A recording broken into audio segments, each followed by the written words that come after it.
menjadi pembicara-pembicara webinar internasional.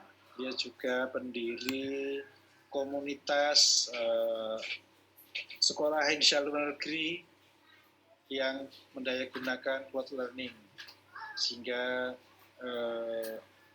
kita punya sahabat banyak dari beberapa negara yang bersolider, yang bersama kita untuk mengembangkan pendidikan anak usia dini, mengembangkan belajar dari rumah melalui saluran jarak jauh cloud learning.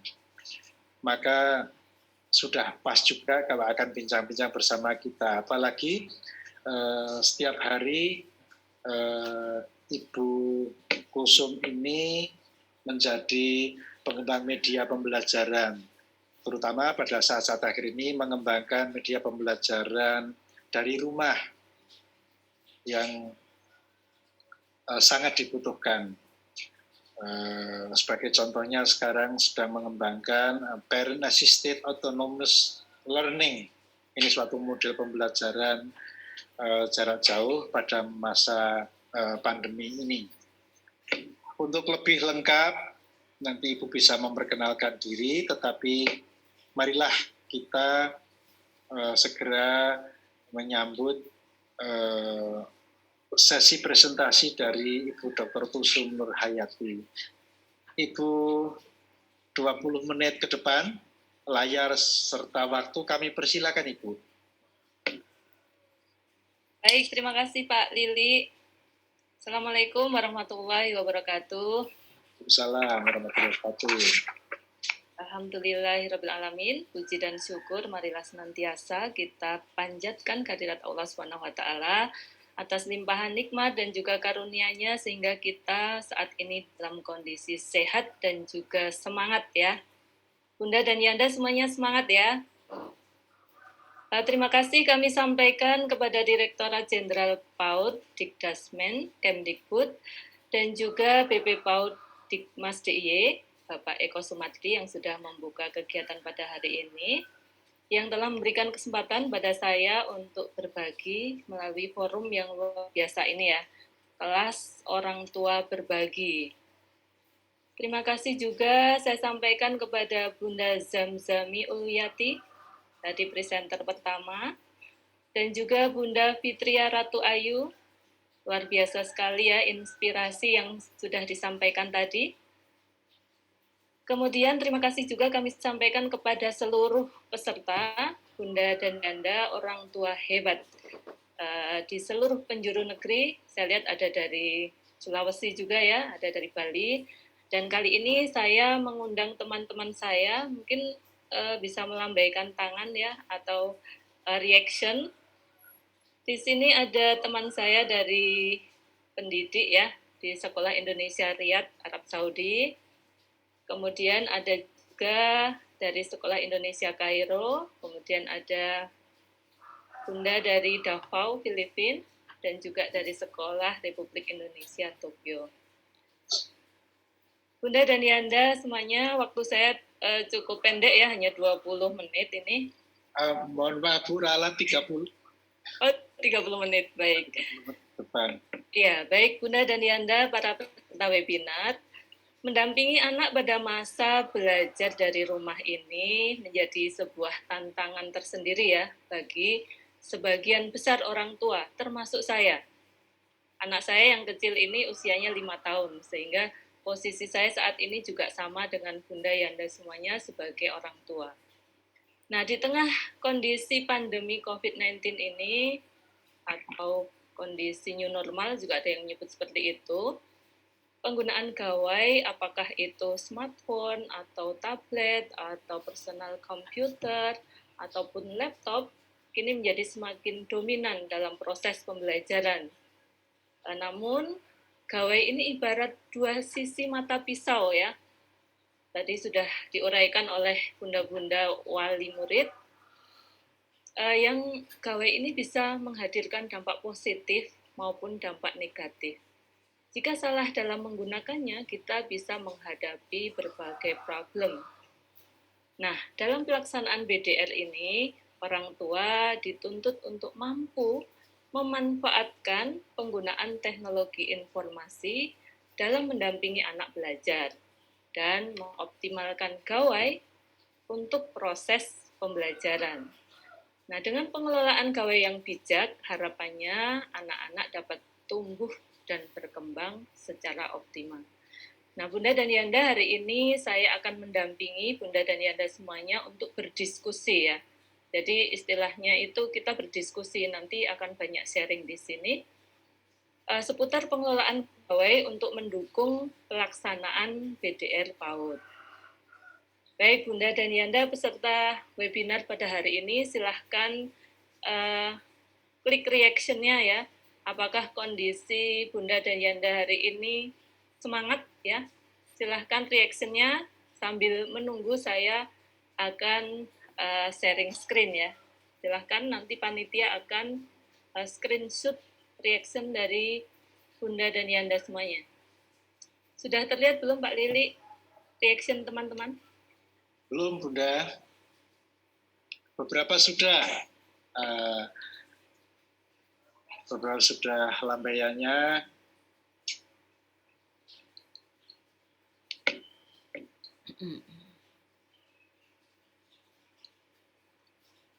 Ini PowerPoint saya apakah sudah terlihat?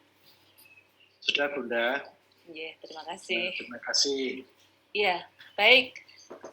Bunda dan Yanda, para peserta webinar pada pagi atau siang ya ini?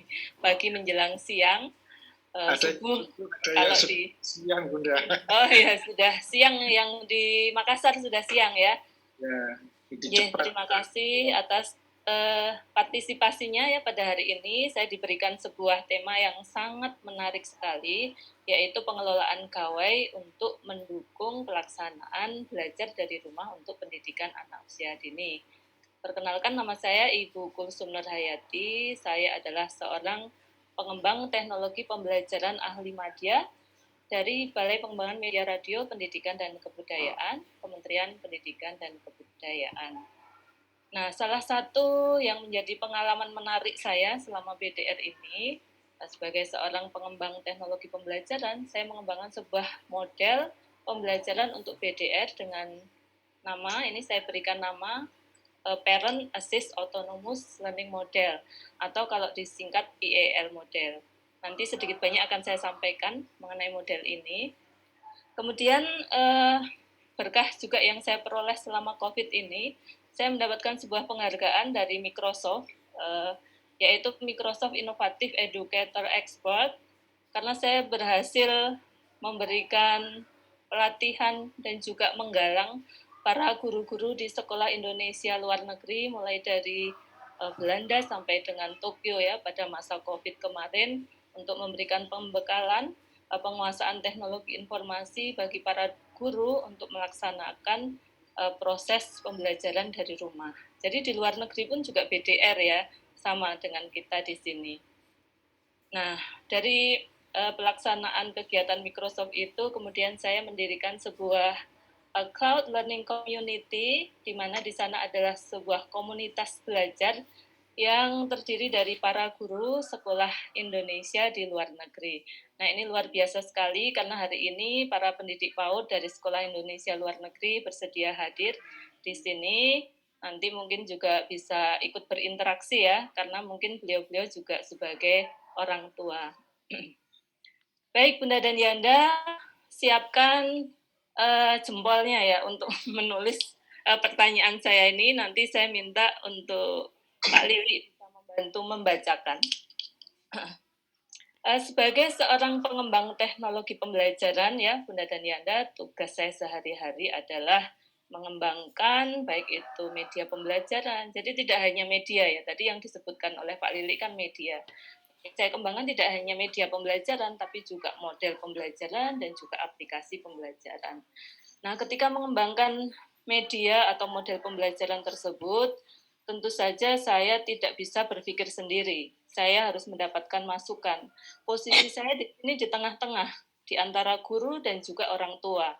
Saya harus mendapatkan masukan dari guru dan saya juga harus mendapatkan masukan dari orang tua model pembelajaran seperti apa atau media pembelajaran seperti apa yang dibutuhkan untuk proses pembelajaran dari rumah. Nah, apa yang ditanyakan oleh orang tua ini misalnya tadi yang sudah disampaikan oleh Bunda Ulwi dan juga Bunda Fitria, misalnya adalah bagaimana mengatasi kebosanan anak dalam menggunakan gawai gitu ya. Kemudian bagaimana mengendalikan penggunaan gawai oleh anak. Nah, sedangkan dari guru ingin menanyakan model pembelajaran yang efektif untuk BDR itu yang seperti apa sih? Kemudian bagaimana bisa mencapai target kurikulum sementara tidak bisa melakukan pembelajaran tatap muka di sekolah. Dan juga bagaimana melakukan penilaian. Nah, ini penilaian ini tahap yang urgent ya bagi seorang guru, sementara guru tidak menghadapi anak di sekolah seperti itu. Nah, ini menjadi permasalahan tersendiri juga terkait penilaian ini. Kemudian juga seperti biasanya kendala sinyal dan juga gawai seperti yang disampaikan Bu Fitria tadi, anak-anak malah jadi terganggu ya. Maksudnya ingin melaksanakan pembelajaran tapi suaranya berisik membuat anak tidak fokus seperti itu. Apakah sudah ada yang menulis di kolom chat? Sudah mulai ada, Ibu. Ya, bisa dibacakan sebagian? Ya. Anak itu pada awalnya memang bermaksud untuk belajar, Bu, tapi kadang-kadang juga akhirnya masuk ke tempat lain, Bu. Ini salah satu masalah yang sudah muncul. Dan juga mengatasi kejenuhan anak-anak karena terlalu lama di rumah, dan juga mungkin gadget yang digunakan itu kan itu saja, bukan untuk hiburan-hiburan yang lebih meriah. Dan juga saya kira sama dengan tadi itu godaan, lebih senang mengakses hiburan daripada untuk materi-materi pembelajaran.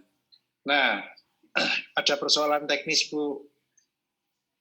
Keluarga itu hanya punya satu gawe, Bu, tetapi harus berbagi antara adik dan kakak yang juga untuk bekerja, dan mungkin jamnya tidak bergantian, Bu, tapi sama.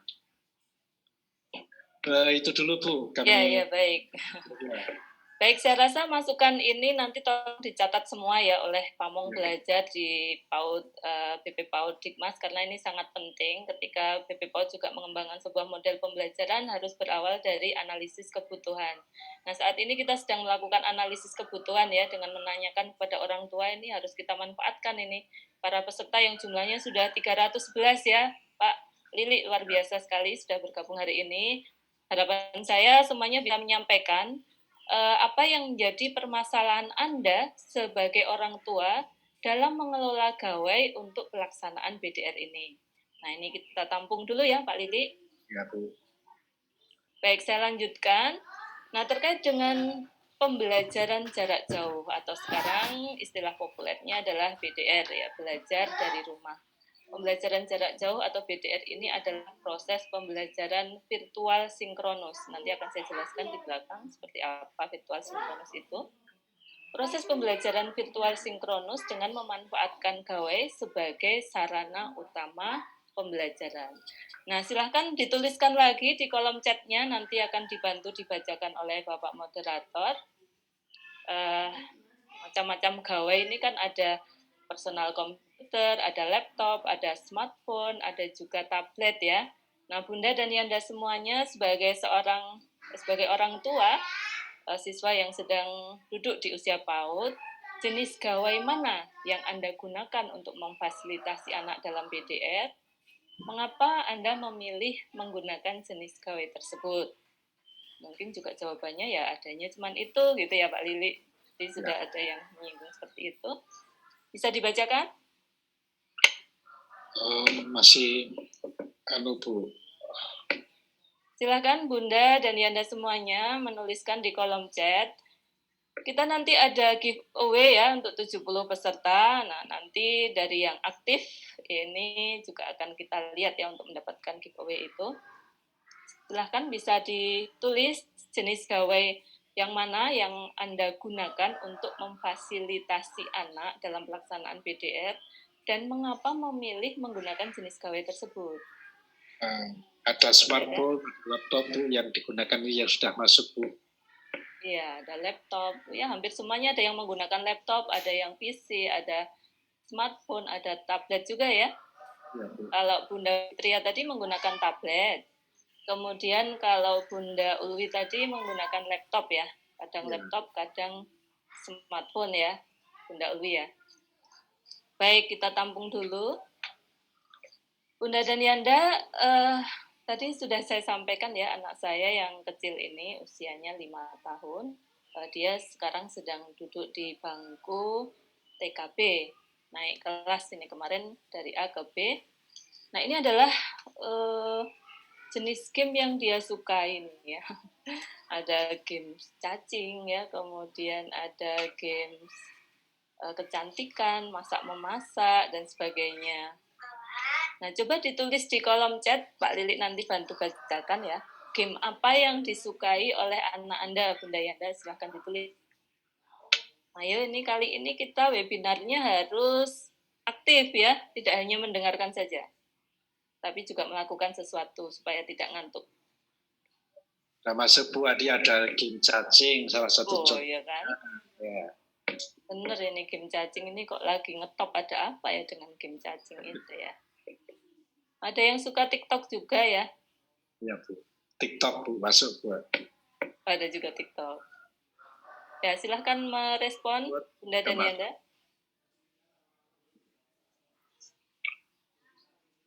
Nah, ini penting sekali ya. Oh, game balapan ini biasanya cowok. Kalau putranya cowok, gamenya balap. Kalau cewek, seperti anak saya misalnya kecantikan, masak-memasak gitu, paling disukai ya. Nah, nanti teman-teman dari BP PAUD saya minta untuk bisa merekap ya, apa yang disampaikan oleh para peserta hari ini. Karena ini penting sekali untuk nantinya kita akan membangun sebuah model pembelajaran yang sesuai dengan kebutuhan anak-anak. Kemudian, oh ya, gimana Pak? Ada juga yang sudah mulai OTT, KinMaster Bu, berarti sudah belajar memproduksi Bu. KinMaster itu berarti orang tuanya. Iya, kalau KinMaster kan orang tuanya ya. Yang saya tanyakan anaknya, aplikasi apa yang sering diakses oleh anak-anak atau disukai oleh anak. Nah, sekarang channel YouTube yang disukai oleh anak-anak. Ini kebetulan kalau anak saya itu kok kegiatan sehari-hari seperti yang dilakukan Zara Cute itu dia suka sekali ya. Kemudian juga ada filmnya Siva ini, kemudian Upin Ipin itu juga dia suka. Silahkan Bunda Yanda bisa menulis di kolom chat channel apa yang sering diakses oleh anak Anda. Ada kartun, kemudian ada yang menyebut judul Upin Ipin, Naruto, tapi ada juga yang lagu-lagu Bu, yang sudah mulai masuk. Iya, oke. Ternyata ini sama juga dengan anak saya berarti ya. Padahal itu tidak contek-contekan ya, ternyata kok kesukaannya sama gitu. Ada Barbie-nya Bu. Iya, mungkin karena gambarnya menarik atau ceritanya menarik. Kalau anak-anak lebih pertama itu pada gambarnya. Baik, Bunda Dan. Ya? Juga yang tutorial membuat sesuatu. Oh, ada tutorial juga. Anak-anak juga ada yang suka tutorial ya? Wah, bagus sekali nih. Ya. Jangan lupa SpongeBob tetap ikut loh Bu. Oh iya, ada SpongeBob juga. Ya, ini sudah agak lama ya kalau SpongeBob itu, tapi masih ada yang suka juga. Baik Bunda Yanda, karena waktunya terbatas ini banyak yang ingin saya sampaikan. Terkait dengan pengelolaan gawai ini, mengapa tadi saya tanyakan game apa yang disukai, channel apa yang sering ditonton, ini menjadi bekal ya bagi kita sebagai orang tua dan juga guru untuk mengetahui game apa yang disukai oleh anak, channel apa yang sering ditonton anak, medsos apa yang sering diakses oleh anak. Saya rasa paling banyak tetap YouTube ya, baik itu orang dewasa maupun anak-anak itu paling banyak mengakses YouTube. Kemudian siapa teman bermain virtualnya atau teman chatnya dan sebagainya. Nah di sini sebagai orang tua kita harus mengenali, mengetahui, membatasi seberapa lama screen time anak dalam bermain games, menonton YouTube, dan juga kegiatan virtual lainnya. Jadi Bunda Fitria dan Bunda Ulwiati tadi sudah bagus sekali ya dalam mengelola ini. Nah, silahkan itu bisa dilanjutkan dan juga menjadi contoh bagi para peserta webinar hari ini. Kemudian selanjutnya sebagai seorang orang tua ya, baik sebagai bunda ataupun yanda itu harus memiliki komitmen bersama untuk melakukan kontrol dalam penggunaan gawai kepada anak ini. Misalnya, kalau Bunda Uliati tadi saya lihat sudah seperti ini ya, membatasi waktu penggunaan aplikasi gawai pada anak misalnya 2 jam sehari. 2 jam itu dibagi pagi 1 jam, sore 1 jam, misalnya seperti itu ya Bunda Uli. Kemudian kalau Bunda Fitria tadi saya lihat melarang ya. Nah ini sebenarnya bagus sekali kalau orang tua bisa hanya memberikan ketika itu berupa reward gitu ya, kalau nggak salah saya menangkap tadi. Ini juga bagus sekali ya, bisa memperketat ya penggunaan handphone kepada anak. Kemudian atur waktu dalam penggunaan gawai. Ini tadi bisa 2 jam atau bagaimana kesepakatan Bunda Yanda dengan anak-anak. Bunda dan Yanda juga bisa memberikan izin untuk mendownload aplikasi yang sesuai dengan usia anak. Tadi Bunda Ulwi sudah memberikan contoh ya, ada beberapa aplikasi bercerita, menghafalkan Al-Quran, itu sangat bermanfaat. Jadi saya rasa itu bisa diizinkan untuk mendownload. Anak saya usia 5 tahun itu sudah bisa mendownload ya berbagai aplikasi, ini luar biasa memang anak generasi alpha ini. Kemudian blokir aplikasi yang tidak sesuai dengan usia anak. Jadi sering-sering kita cek ya anak mengakses apa, apakah ini hal yang baik atau yang tidak baik, bisa diblokir dan juga disaring ya website yang diakses oleh anak. Ajak anak untuk melakukan aktivitas lain untuk mengurangi edik penggunaan gawai. Nah ini nanti untuk praktik baik akan saya berikan contoh ya aktivitas yang bisa mengurangi edik penggunaan gawai ini. Bunda dan Yanda, kita tahu ya bahwasanya lingkup perkembangan anak usia dini itu ada 6, namun di sini saya lebih menyarankan pemanfaatan gawai ini untuk menstimulasi pada lingkup perkembangan fisik motorik kasar, kemudian bahasa, dan juga seni.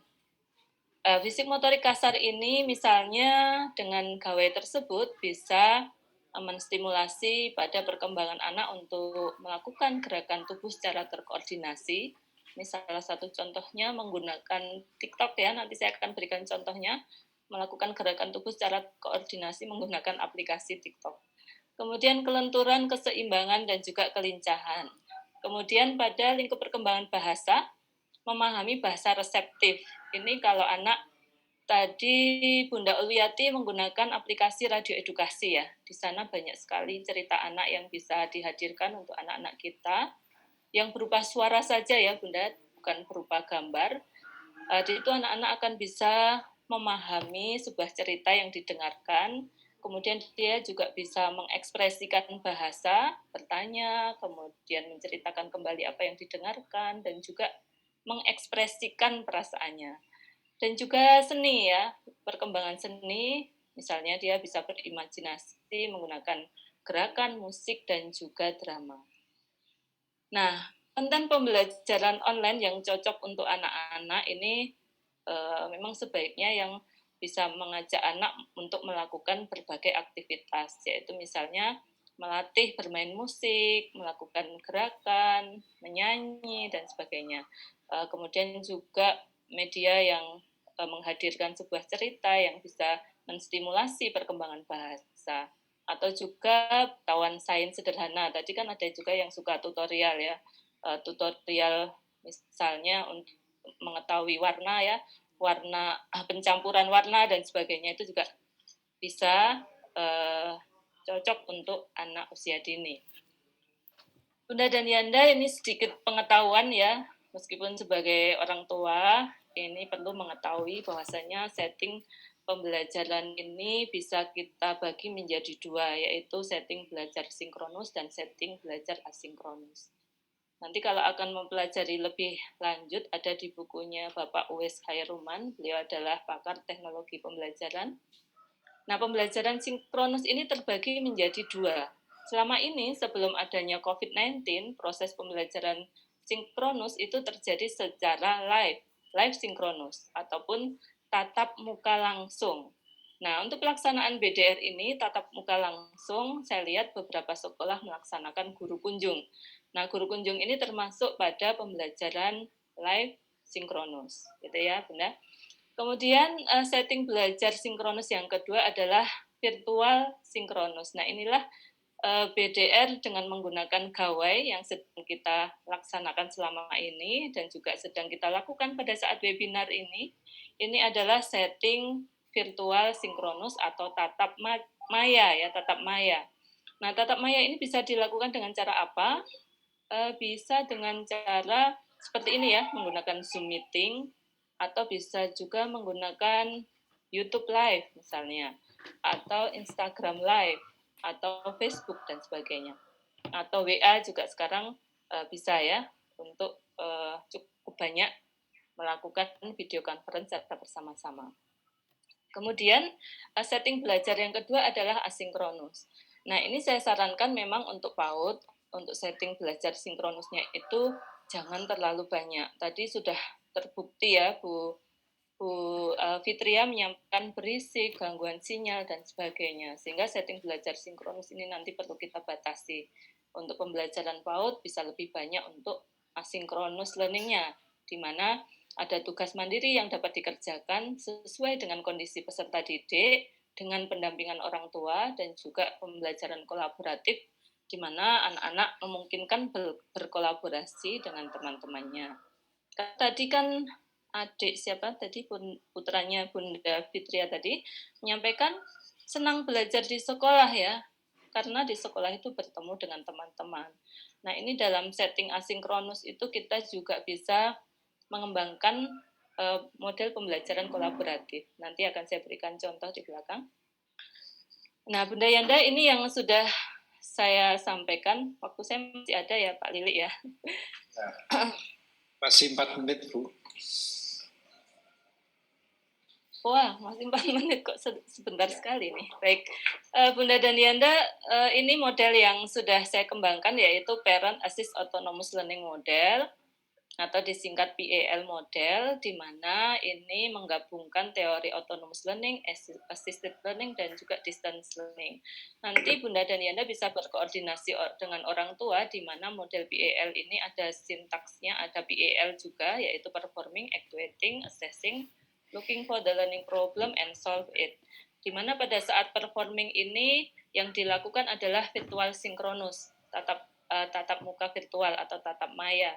Kemudian actuating ini orang tua mulai menggerakkan anak-anak untuk mempelajari materi yang sudah disampaikan oleh gurunya. Kemudian assessing dilakukan dengan bekerja sama dengan orang tua. Jadi pada saat BDR, mau tidak mau proses penilaian juga harus melibatkan orang tua. Kemudian secara kontinu, saya harapkan guru senantiasa berkoordinasi dengan orang tua untuk menemukan ya permasalahan yang dihadapi oleh anak, kemudian bersama-sama untuk mencari solusinya. Nah ini karena waktunya 4 menit langsung ke sini aja Bunda dan Yanda. Ini adalah sebuah saran ya yang saya berikan kepada para pendidik dan juga orang tua, bagaimana pengelolaan gawai untuk mendukung BDR menjawab berbagai masalah yang dihadapi oleh orang tua. Yang pertama, laksanakan virtual sinkronus itu cukup seminggu 1 kali atau setiap memulai tema baru. Jadi tidak perlu tatap muka virtual ini dilaksanakan setiap hari ya. Cukup 1 minggu sekali untuk memberikan pengarahan mengenai tema ataupun kegiatan yang harus dilakukan dalam 1 minggu tersebut. Kemudian ditambah dengan 1 lagi untuk puncak tema. Nah, nanti saya jelaskan terkait puncak tema tersebut.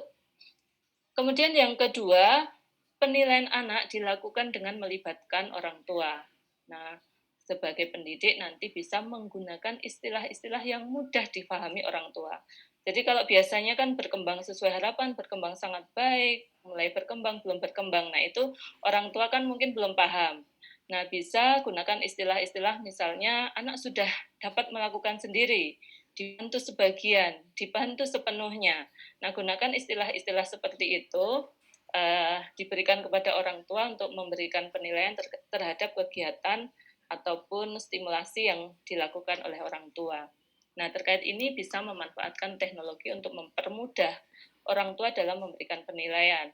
Misalnya ada Google Form, ya, Microsoft Form, ada Zoho dan sebagainya, itu bisa dimanfaatkan untuk memberikan penilaian. Kemudian yang ketiga, manfaatkan teknologi untuk mengkreasikan acara puncak tema yang menarik, yang menampilkan hasil belajar setiap kelas. Nah, Bunda dan Yanda, mungkin puncak tema ini belum banyak digarap ya oleh sekolah selama PDR. Nah, ini mungkin semester ini saya ingin menggerakkan semua pendidik yang ada di seluruh penjuru Indonesia untuk bisa mengkreasikan puncak tema yang menarik, yang menampilkan hasil belajar setiap kelas.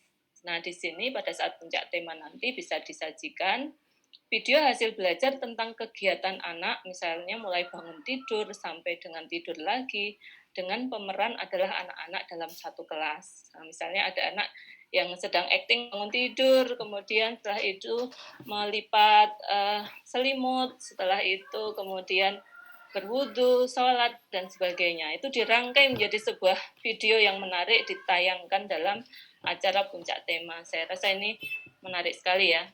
Kemudian kreasi anak tersebut sajikan dalam album hasil belajar. Nah, ini penting ketika anak dewasa nanti masih bisa membuka album hasil belajar itu terkenang dengan masa-masa dia ketika masih kecil ya. Album hasil belajar itu nanti bisa ditayangkan di medsos seperti YouTube, Facebook, Instagram, website sekolah, dan bisa juga dikemas kalau guru ini bisa menggunakan Sway dalam Microsoft, itu bagus sekali untuk merekam atau membuat portofolio ya, portofolio kegiatan anak, dan juga menggunakan Google Site. Bunda dan Yanda, berikut ini beberapa praktik baik ya, pemanfaatan gawai untuk BDR. Di antaranya adalah pemanfaatan aplikasi radio edukasi, yang kebetulan ini tempat bekerja saya ya di BPM RPK, itu mengembangkan sebuah aplikasi dengan nama aplikasi radio edukasi. Caranya mengakses nanti silahkan ke Play Store ya, Bunda Yanda, install aplikasi ini, kemudian registrasi sebagai member. Setelah registrasi sebagai member nanti akan mendapatkan username password, silahkan login, kemudian masuk ke podcast, kemudian di play konten PAUD-nya. Nah, kalau sudah, ini adalah salah satu contoh ya, pembelajaran dari rumah, di mana ini dilakukan dengan pendampingan orang tua yang saya coba terapkan di Sekolah Republik Indonesia Tokyo, Jepang. Kita saksikan bersama ya.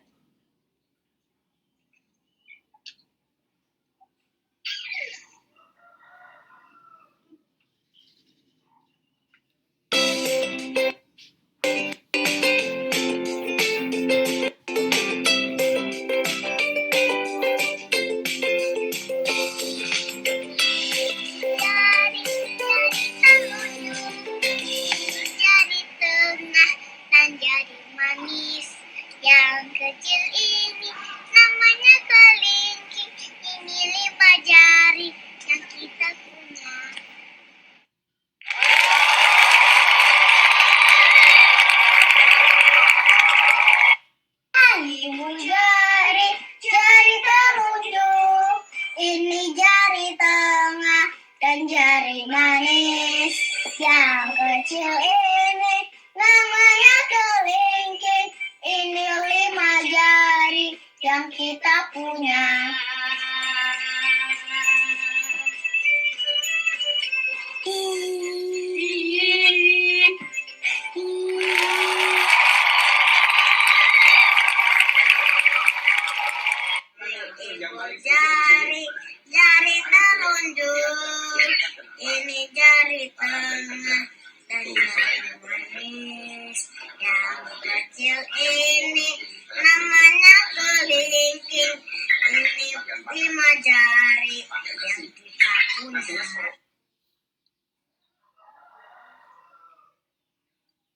Nah, itu salah satu contoh ya, praktik baik yang di mana saya mendampingi. Suaranya tadi keluar ya, Pak Lili ya? Suaranya terdengar ya? Ya, Bu, terdengar. Yang dari videonya terdengar ya, oke. Cuma sayangnya waktunya kita yang terbatas ya, Bu. Iya, gimana nih? Oke, sedikit lagi ini yang di Jepang ya. Kemudian ini pemanfaatan TikTok untuk stimulasi perkembangan fisik motorik. Ini pemerannya anak saya putarkan sedikit.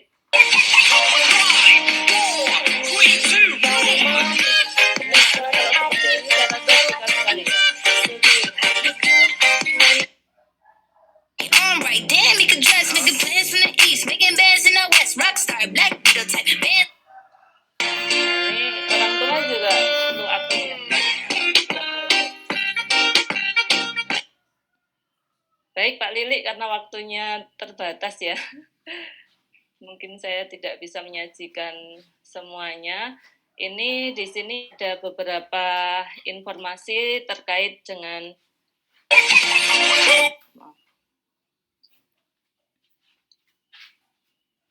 Nah, ini sebenarnya juga masih ada ya YouTube-nya, tapi nanti saya share aja di chat ya. Ini karya dari Bunda Luh Putu Sri Laksmi dari Bali tentang pemanfaatan aplikasi radio edukasi yang bisa digunakan oleh orang tua. Ini banyak testimoni dari orang tua kalau kita buka videonya ini. Kemudian ini juga belajar.kemdikbud.go.id, kita bisa ambil konten-konten belajar yang menarik di sini, ambil di PAUD ya. Kemudian ini yang website radio edukasi tadi, dan ada juga medukasi.kemdikbud.go.id, ruang guru PAUD ya. Baik, seperti itu mungkin Pak Lili ya, sedikit saya berikan garis bawah ya, bahwasanya learning from home can be difficult, but it's definitely achievable. Pembelajaran dari rumah itu bisa jadi memang sulit ya, tapi saya yakin Bunda dan Yanda semuanya pasti bisa melakukan ini dengan baik. Remote learning help reinforce lifelong skills such as time management, independent, and creative thinking.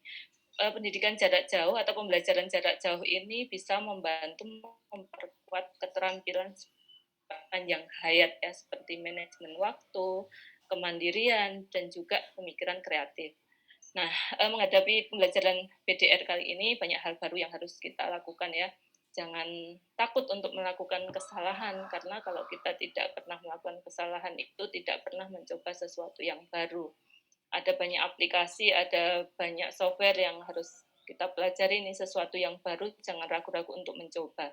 Demikian Pak Lili, atas waktunya saya sampaikan terima kasih. Assalamualaikum warahmatullahi wabarakatuh.